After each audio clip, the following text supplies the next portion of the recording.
Hello, my name is Danny Baker, and I'm a grad student at Concordia University of Irvine. Um, at Irvine, I study coaching and athletic administration. I'm also a youth baseball coach, uh, and which leads me to my presentation on how intention can interfere with an athlete's understanding of vision. Um, I was asked to make a presentation on the quality of character, and um, nothing interested me more than making this presentation on intent and how athletes relate that to their vision, and how they relate that to a successful mission, a successful enduring of a vision. There's always been a large gap between thinking something and doing something. There's and when in athletics, especially at the youth level, I see an uneasy difference between thinking something and doing something, and athletes are neglecting to do during goal setting stages.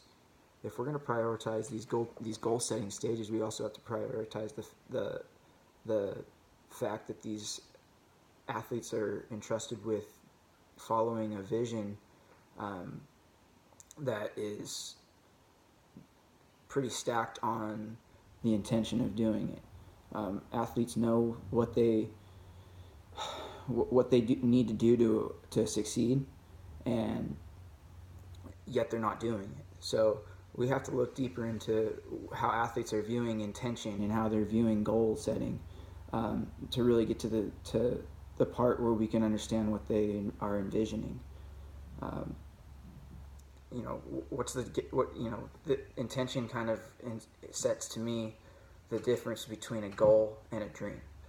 What makes each of those such? Is it how we intend to act that differentiates each? And in my opinion, it is. How much is an intention even worth? Do our athletes know what that means? Because intentions can be worth quite a bit if they're followed by action. Intention does not work without action.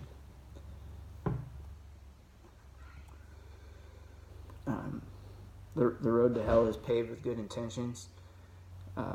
It basically just explains to me that intention needs action. Intention is good only if it's followed by action, and without action, intention is probably the worst thing that an athlete can do. Because it deters them from accomplishing what they really need to.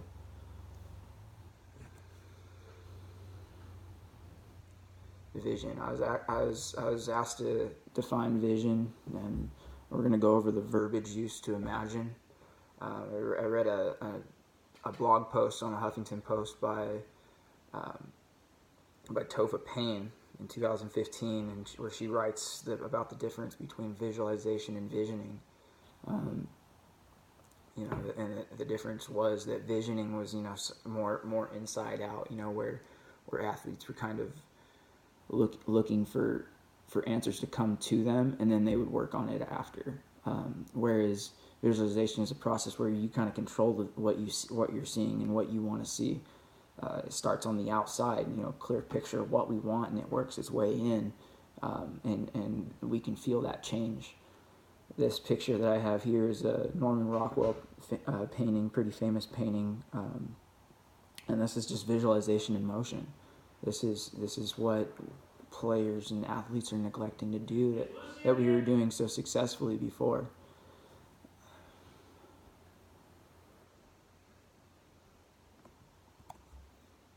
Intention. There's a famous psychologist named John Searle wrote in 1980 wrote an article in Cognitive Science Journal, entitled "The Intentionality of Intention and Action," and basically talked about intention and action, which is what I'm seeing a lot of in today's athletics. Is just kind of talking about events that we intend on doing, like we're actually doing them, like we're actually executing that at the moment. It is most prevalent when I ask my athletes, over breaks. We're getting through the new year, and I'm about to see my athletes this week. I'm going to ask them, hey, how those drills go over the break. What did you do over the break? Did you do the arm strengthening program that we did?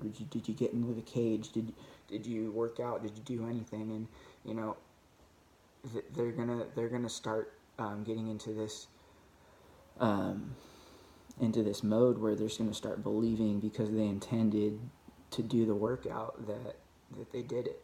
And so it kind of reminded me of intentionality theory, which suggests I'm going to go vote versus I'm going to vote. I'm going to go vote doesn't get you a vote. I'm going to vote. I'm going to mark that a vote. It also talks about prior intention, which kind of gets into what I would kind of compare to like a New Year's resolution almost. Why don't people carry out a resolution longer than a few months? To start the year after making such a point of visioning themselves into it. So we often in prior intention we often ask ourselves to make goals that are beyond what we believe we're capable of. Yet, while they may be true, if we use these correctly, they can catapult us to successful execution of what we're visioning. That's a pretty powerful thing is to have intention, especially when we combine it with that visualization.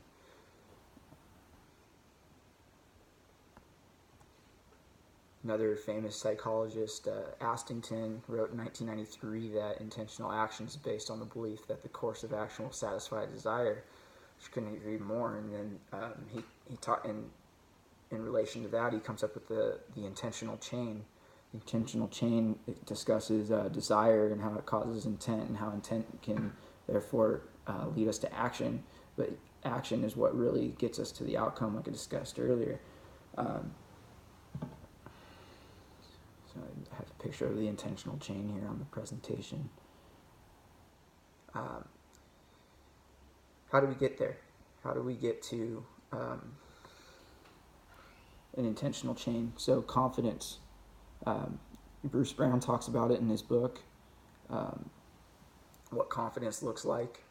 The athlete displays quiet inner confidence based on preparedness confidence, which is gained from his own preparation and that of his teammates. Quiet confidence meaning to me, is that they understand that the athlete is prepared and not worried about results, and can understand on other characteristics in developing because of it. I have a video on quiet confidence from the 2011 TCU baseball team. It's one of my favorite videos on YouTube. As a coach, I spend a lot of time on there, and there's no video that's more motivating than this video here. Just kind of relates to their theme that they have every year. This year was 2011. I think their theme was quiet confidence, and I think they had a pretty good year that year. So I have a link to the video there if you'd like to see it. Motivation. Motivation is kind of what we need to get to that quiet confidence that I discussed. I discussed things like integrity and passion and effort in this slide. Just kind of touch on each one of them. With a vision, it's easy to kind of deter from our integrity and what we feel is right, morally right. Because I'm a baseball guy, I think of guys like Alex Rodriguez and Barry Bonds, because they had such a desire to fulfill a legacy that they let their integrity not be so important. They let those things be more important, and we have to understand that integrity is just as important whether we're executing our game plan or not. So I also have a quote here by Muhammad Ali. It talks about just kind of discusses the passion behind what we do. He says, "I hated every minute of training, but I said, don't quit, suffer now, and live the rest of your life as a champion." That's a perfect example of a great vision. To have that kind of vision, especially when you're not enjoying what you're doing at the time. Some guys like to work, and some guys don't. But most athletes need to realize that to be a good athlete, you're going to be practicing a lot more than you're playing. And that's not something that's new. It's not something that athletes are hearing for the first time. but it is something that's very important. It's very important to love what you're doing and to love the work, to love the process. Pride. This next slide is on pride. Once we get to succeeding or not succeeding, or whatever, these athletes need to understand that they need to be proud of what they've built. You need to be able to be proud of what you built, but you also don't need to be so proud as to boast about how proud you are. That quiet confidence discusses how to be prideful, but how to relay that onto others, and and keep that within. That also discusses dignity and how it's very important that athletes kind of respect themselves and respect their vision, respect what you want, and start making decisions that are based on that. Integrity for an athlete is a simple concept. It is a choice of behaviors displayed in small daily decisions. That's straight from the Bruce Brown book. He discusses that to have integrity, in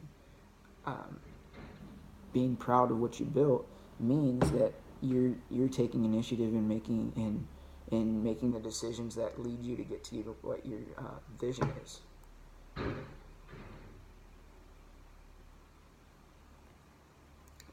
Attentiveness.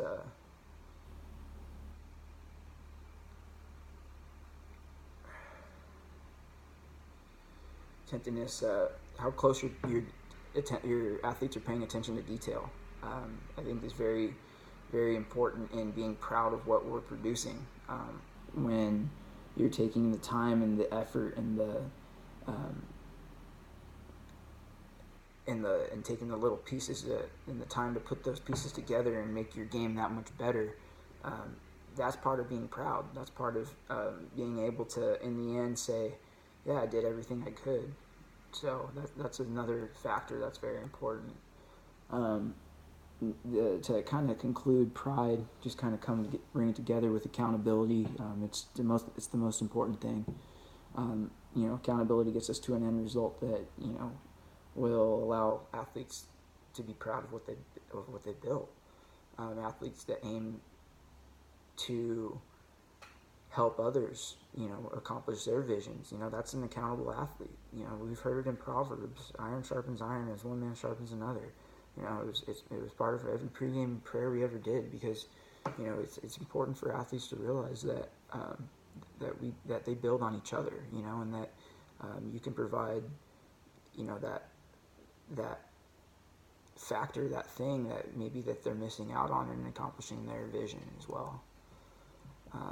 Goals, it's easy to do that when we put ourselves in other people's shoes. Simulation theory is, the ability, our ability to gauge actions by estimating what their own actions would be and intentions would be in the situation. Simulation hypothesis holds that, in order to understand intention in others, individuals must observe an action and then infer the action's intentions by estimating what their own intentions and actions would be. That's basically putting yourself in someone else's shoes and trying to understand what their situation is. Conclude this and kind of bring it all together. I hope that we're understanding that intention is not all bad. It's not a terrible thing for athletes in trying to accomplish what their vision. Actually, in order to successfully have a good goal or vision or mission, we have to have intent of fulfilling it. Vision leads to intention, and intention will then lead us to action. And how we deciphered that is just going to get us what our outcome is. I hope you enjoyed my presentation on